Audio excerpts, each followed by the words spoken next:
Hi guys, welcome to EuroLeague Fantasy Talks. In this episode we will check how our team is growing and recommend some players that will rise their value on BasketNews EuroLeague Fantasy. As we can see here, my team got 182 points in round 9 of EuroLeague, and we went up by 169 positions, and we are at 871st place at the moment, and we have a budget of 18.4 million.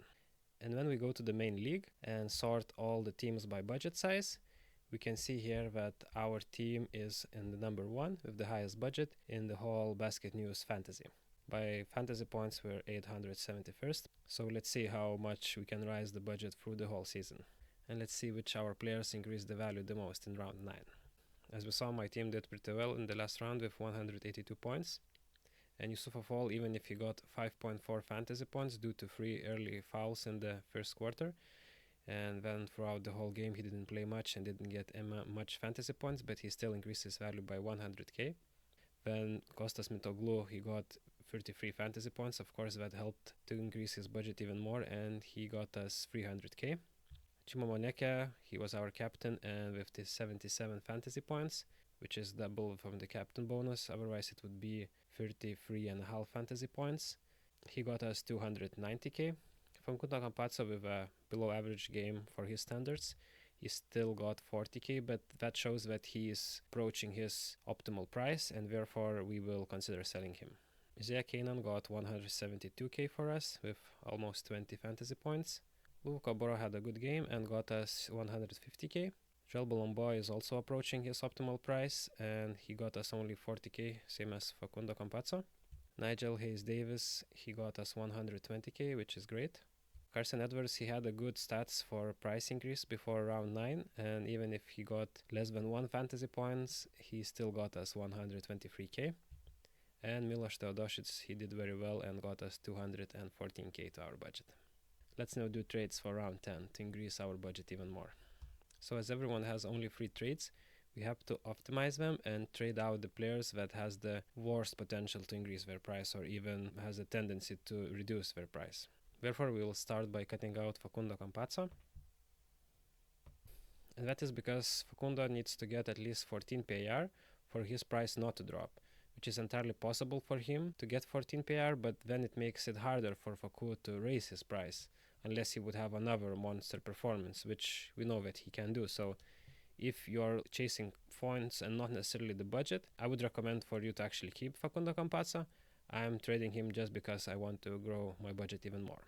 My second player that I will sell will be Yusufafall from Aswell.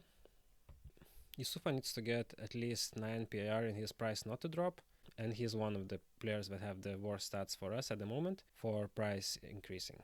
He's not necessarily a bad player to keep, but in our team he didn't have as great stats for rising budget as the other players that we have. And the last player that we will sell for this round will be Joel Bolomboy.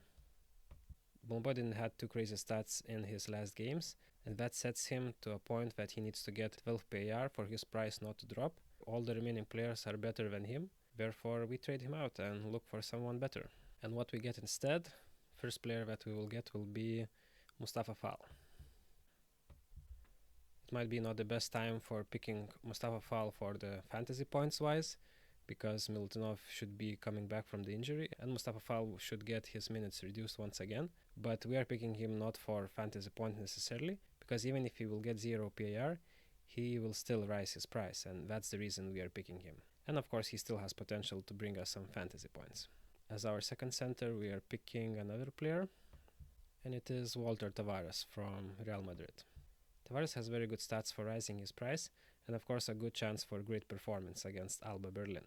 And for my guard, I will pick Jaren Grant from Panathinaikos.